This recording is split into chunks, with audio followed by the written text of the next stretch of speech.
So hi, I'm KB with Nerdophiles. How are you? Hey KB, I'm good. I'm even better now that you hit me with that that Yes, backdrop. with this lovely, lovely background, which Yeah. I people cannot see the gym part, so they're gonna be like, "What? Yeah, yeah, Strong?" yeah. Nick strong ass Jim with Yeah. this Right, guy just right. talking on the phone behind you.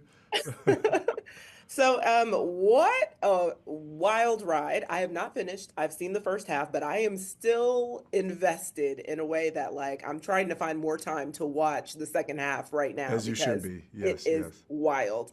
But Nick is kind of, pressing along and really fully committed to his relationship with Mel, but she's still visibly grappling with the weight of the affair, Mm, and truly just how like interconnected their lives are with all of their friends and her of course. ex-husband and everything. So how will Nick and Mel's relationship be tested as the season progresses? And what will that do to Nick? Because his heart is in it, They may not have started the right way, but he feels like she's right for him. Yeah. Oh, I'm glad you said that and glad that you gathered that as an audience member. Because again, what he does in sleeping with his best friend's wife is clearly wrong. It's a betrayal that's going to sit with Coop for a long, long time. And you can't expect for Coop to just get over that, like, oh, my boy slept with my wife. It's all good because I love you. You, my boy. I mean, guys, I feel like do tend to, get over things a little easier, but it ain't going to be easy. Um, and yes, he is working hard, to win that friendship back, and he does truly love Mel. But I think he's also really struggling with the affair. I don't think it's just Mel or Coop. I think Nick internally is struggling with that, but he's just putting this brave face on because he needs to. And I think part of that is him being a former NBA All Star. I think athletes, I'm a former athlete myself, we're conditioned to do that because there's a lot of circumstances where you win a game and then you lose the next game and you have to pick yourself back up again, or you even play to play. You make a shot, then you miss the next shot, and a well-trained athlete isn't going to be someone that the coach needs to take out for missing a shot. You expect them to pick themselves back up again. So I think um, that's how he walks through life, and in this universe that Jonathan Tropper's created, he's just trying to, put on a brave face to make it through what I'm assuming is a tough day every day.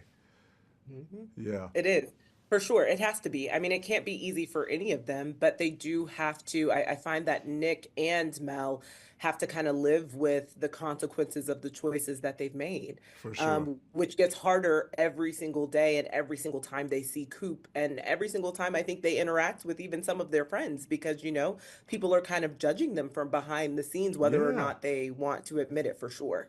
And it makes it So that I, much more fun to watch because there's this underlying awkwardness that always yes. exists, even with Yeah. their children.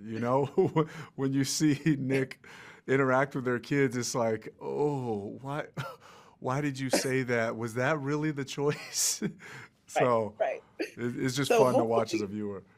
it is. And I hope I don't know what's to come, but I hope I they ain't can telling you. have some kind of I some honest dialogue around it because I am intrigued. It is a love triangle for the ages, I would Mm, like to say for sure. yeah, But thank you so much for taking time to chat with Nerdophiles. Really can't wait for audiences to see it. of course. Likewise. Thank you so much. Thank you. Have a good day. All right, you too. Bye bye. So, hi, I'm KB with Nerdophiles. How are you? Hi, I'm good. How are you? I'm doing well, doing well. Oh my gosh, what an intriguing series. Now, I've only seen the first half, but I mean, like, it's got me hooked. I need more time so I can finish it for sure. Good. Okay.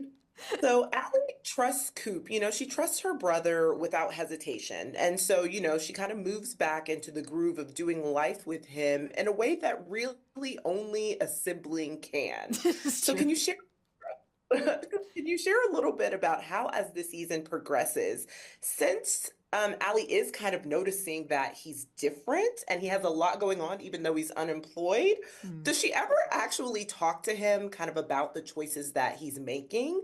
And do you think that Ali kind of inspires Coop to really kind of figure out his life in some of these ways? Allie is our outside eye into this crazy delusional world of wealth, right? I like that. Right. So she's got this groundedness that you wouldn't expect from a character like that. I mean, on exterior, she is a mess. Like some would say a disaster. She can't work long enough to pay her bills, and she relies heavily on Andy. But there's something that she has that Andy doesn't not have, and that is a very grounded view of the world that he is in. And I think even just with a look, and with there's a lot of conversation that happens within just certain looks that they give each other, where it's like, well, what are you up to, and it's like he'll lie to her, but she will know what the lie is, and she will understand what's really going on because she knows her brother so well. So I think the dynamic there is that they grew up together. Andy loves her dearly, and she is his heart. She is kind of the view of Andy Cooper's like very like melty heart, like what he loves and will do anything for, and he will protect her at all costs. So what he's doing is for her and for his family and for him to stay afloat. But at the end of the day, she can give him more of a moral compass, even though she'll stand up for him no matter what he does. Like it's like unconditional love, no matter whatever horrible thing he might have done.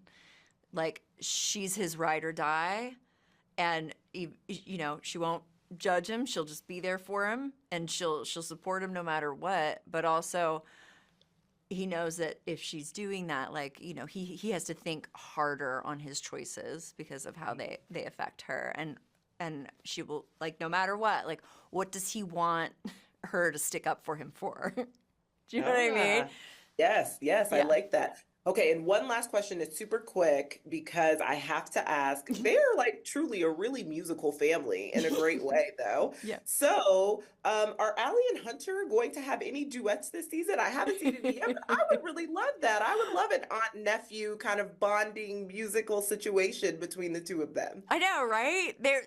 Hunter and Allie are pretty much cut from the same cloth, right? They're very Yeah. similar people. Mhm. Can't give away a lot. I will say though that the music is a very important part of the series. I recognize that, so I've recorded all the music myself. I'm going to release the songs as they come out, so people can hear them in full form, produced. And I know Jonathan Tropper loves to like use our talents and sneak them into the show in ways. So hopefully, maybe for season 2, there will be a lot more of that. We'll see. We'll see. You're just gonna Ooh, have to. okay. You'll have to watch the rest of season 1, and then we'll see about season 2. Well, I love that. That little impromptu solo act you had was great. So, yes, I love it. I love to hear it. Well, listen, I honestly cannot wait to finish season 1, and I can't wait for audiences to see it too. And just thank you so much for taking the time to chat with Nerdophiles. Really appreciate it. 1000%. I love your background. Thank you. Thanks. I hope you have a great day. You too. Have a good one. Bye.